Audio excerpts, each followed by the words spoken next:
After war was declared in August 1914, Claude Calloway Bamber joined the Army and became a second lieutenant in the 14th Battalion of the Royal Fusiliers, and then transferred to the Flying Corps.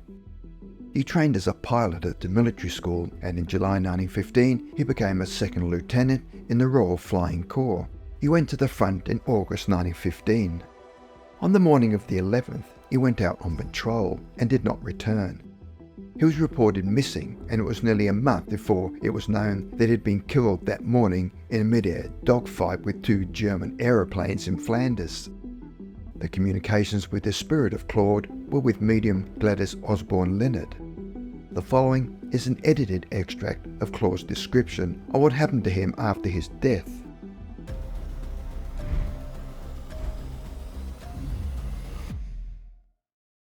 He said, "When we were attacked by 2 enemy aeroplanes, my feeling was one of acute irritation, for we were on our way back after finishing some work over the enemy lines. I remember putting the nose of the machine down to get below one of our opponents, when I felt a terrible blow on my head, a sensation of dizziness and falling, and then nothing more. Before thought took definite form, I felt I'd been passing through space. My body seemed to have become light. I was in a hospital when nurses moved about the room. If I attempted to talk or ask questions, a doctor came to my side and, putting his hand on my head, soothed me to silence again. I rested, dozing and peaceful. It never seemed to get dark. When the doctor came to my bedside, I asked him where I was and if my people knew of my whereabouts. He did not soothe me to sleep, as usual, but sat down beside me. 'I want to have a talk with you and explain things,' he said. 'You are not on the earth now. You are no longer on the physical plane.' I didn't understand and asked, 'Surely I'm in a private hospital?' 'No,' he replied, 'you have passed out of the physical body and are in the state you used to know as having died.' I could not believe him. 'Great Scott, you don't mean I'm dead?' He said, 'We would use that term simply as it's the only one you understand just now. You are alive and are starting a fuller and more beautiful life.' But the feeling I had was one of sudden loss and loneliness, and almost desperation. He said, 'If you will be patient, you will find life interesting and beautiful.' I felt as if it were all a dream. Then a gentleman came to speak to me, who I was told was my grandfather. But as I had never seen him before, it did not convince me, and I felt as if I was living altogether in a dream.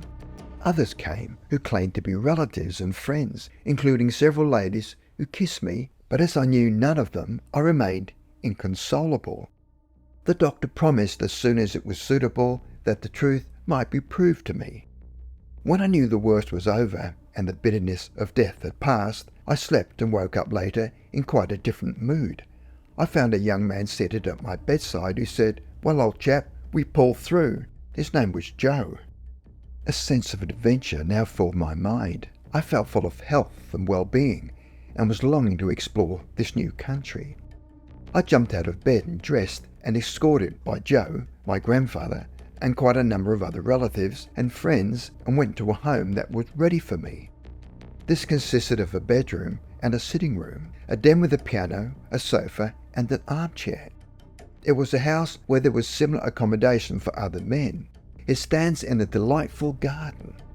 I made up my mind to be happy and settle down with my new surroundings as soon as I could.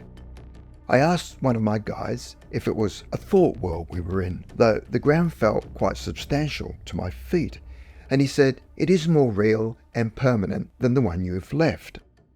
I bent down and poked my finger in the soil, and I found it left a hole, and the soil stuck under my nail. We went for a walk through beautiful woods and fields. The turf was springy, the air soft and clear, and soft sunshine over everything. We then returned to the house and explored the grounds. There was a beautiful fountain with sparkling water in it. I made a cup of my hands and drank a little, but did not need it, and asked my companion what would happen if I drank too much. 'Well, you would not drink too much. That would be foolish, and if you were foolish, you would not be here. As each man earns his environment by his conduct. By the working of the natural law, you gravitate to the place for which you are suited. What is within you draws you automatically. I bathed in a glorious lake where the water was slightly scented. It ran off my body as I stepped out, almost as if it were running off marble. I became accustomed to my new life and found innumerable friends, both new and old. All were ready and anxious to help me in every way. Death works no miracle, and you wake up here with the same personality exactly that left the earth plane. Your individuality is intact and your spirit body a replica of the one you have left, down to small details. This is what makes it so difficult to realize one has crossed the great divide. If, when I woke up to the life here, I'd found myself floating about the clouds with a pair of wings, I should have realized the fact sooner. There is very little change between life in the physical body and in the spiritual. People with narrow and orthodox beliefs are puzzled by the reality and how ordinary the spirit world is. If it were described to them as flashes of light, mauve and sapphire clouds and golden rivers, etc., it would be more readily approximate with their preconceived ideas. They require mystery about this future life. I often laugh when I hear them complain they can't believe in solid things like houses and gardens in the spirit world. The first time I was sent down to help our enemies, I objected, but was told to remember they were fighting for what they believed to be right and in defence of their country too. I saw an interesting meeting between an Englishman and a German who had killed each other. They met face to face and looked at each other steadily. The Englishman held out his hand. His enemy, taking it, said, "What damn fools we've been. I am not doing so much battlefield work as many of the others, and only go when there's been severe fighting and there is a great deal to do. Sometimes we are all needed. I'm being trained to be a teacher. I am the science of life, the cause of things, and something of the marvellous universe and of the natural laws which govern everything. There is nothing miraculous about them. There is no such thing as a miracle. What seems so is merely a novel use of some existing natural law. Nor can anything be supernatural. Man can create nothing. All new discoveries are merely further knowledge of how to use latent force or power. The vibrations harnessed by Marconi's ingenuity in wireless telegraphy have always existed. He learned how to utilize them. So too have the properties of radium, though it took years of scientific research to discover them. I realize enough to know that the more one learns, the more truly humble one becomes, because it is only then possible to know of the vast untouched fields of knowledge yet to be explored, and it is only very ignorant people these days who say anything is impossible because it happens to be beyond their particular understanding.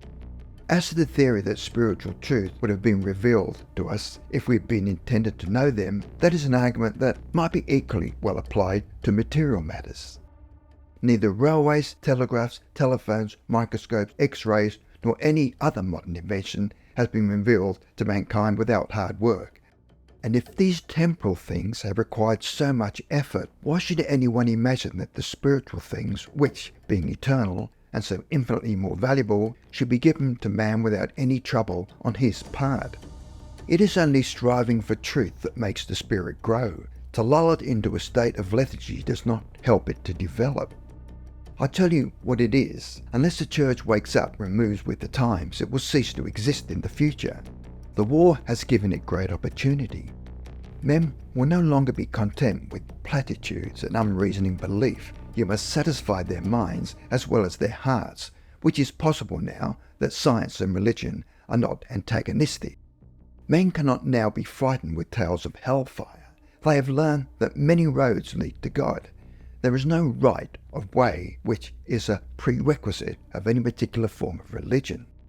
The only one that will influence men at all is one that is full of common sense, that makes everyday life worth living, and death no longer a dreaded visitor, but a friend.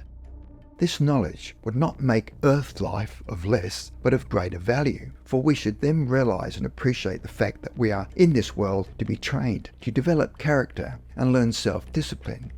It would teach us to bear trials bravely and with understanding that now seem uncalled for and senseless. We should know that this earth life is only the school time in preparation of the fuller life that follows. I don't actually sleep, but I do sometimes feel tired, and then I lie down and rest and refresh myself by bathing in the lake. Nothing can kill the soul, not even man himself. If the end has been violent and sudden, the shock to the soul is very great, and it may remain in a state of unconsciousness for many days or weeks, till it has recovered sufficiently to awake in its new conditions.